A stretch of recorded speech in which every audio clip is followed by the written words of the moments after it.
Uprkos zatišju u turizmu, aktivnosti turističke organizacije Vojvodine brojne su tokom jesenjih i zimskih meseci, ali svakako u izmenjenim okvirima.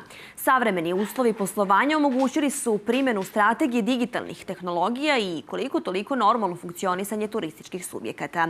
Detaljnije o samom radu sa direktorkom Natašom Pavlović putem Skype-a. Nataša, dobroveče i hvala vam što govorite za RTV.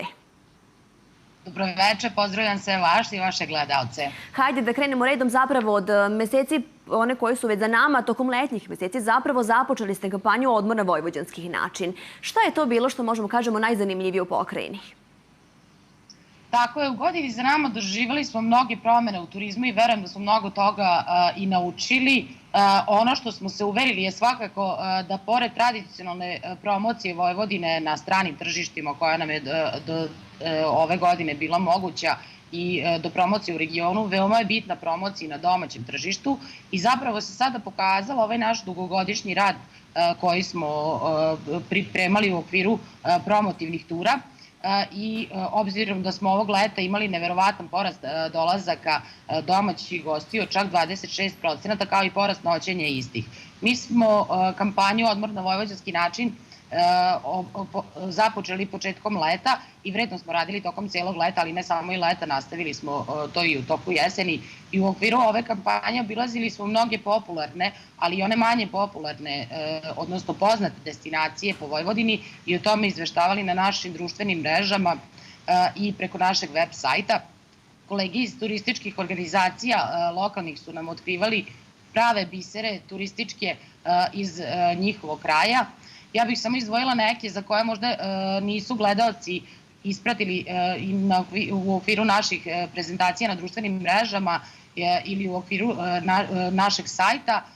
Dakle, mi smo ovog leta videli i najlepšu baštu, Srebilevinu baštu u Trešnjevcu, zatim muzej čokolade u Senti, Kašter Marijeta u Šušari kod Vršca, vinariju Tonković kod Subotice koja je jedina vinarija koja proizvodi sve vrste vina samo od jedne sorte vina Kadarke, most Marije Terezije u Pločicama kraj Kovina, jer smo i mi čak prvi put obilazili ove destinacije. Naravno, Suboticu i Pali smo obilazili u okviru promoture Zima na salašima koju smo započeli pre 4 godine i koja je pokazala se izuzetno značajna.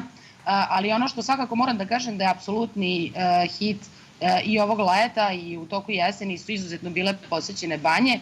Zatim moram da izdvojim destinacije osim Palića koji je ostvario veliki broj posetilaca i uopšte turista. Tu je svakako bila Bela Crkva, tu je bio Vršac, zatim je izuzetno fotogenična banja koju mislim da ovog leta niko nije propustio da se slika, to je Banja Pačir. A ono što zvanična statistika pokazuje da je Banja Vrdnik bila zaista izuzetno posećena.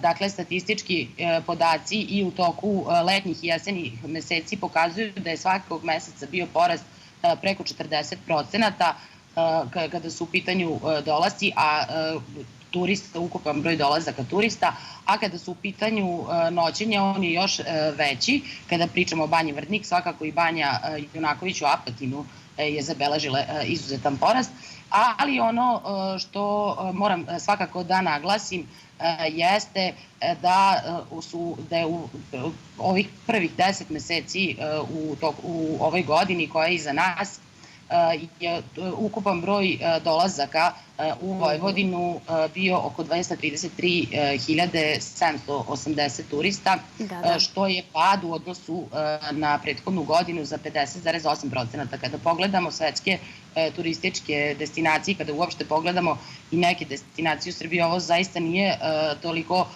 loš rezultat, možemo da kažemo da su... Da, jasno, moglo je jasno. To je ono maksimalno što smo mogli da uradimo svakako. Da, rekli ste mi, to je obeležilo sve ono za nama, zapravo nemamo više vremena, ali voljela bi samo da mi kažete ono što je pred nama jeste zimska atrakcija. Samo ukratko, šta je to što možemo da posetimo i šta je ono što je atraktivno?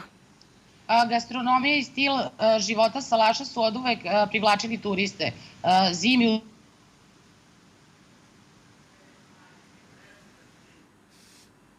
Da, Nataša Pavlović iz Turističke organizacije Vojvodine nam se javila.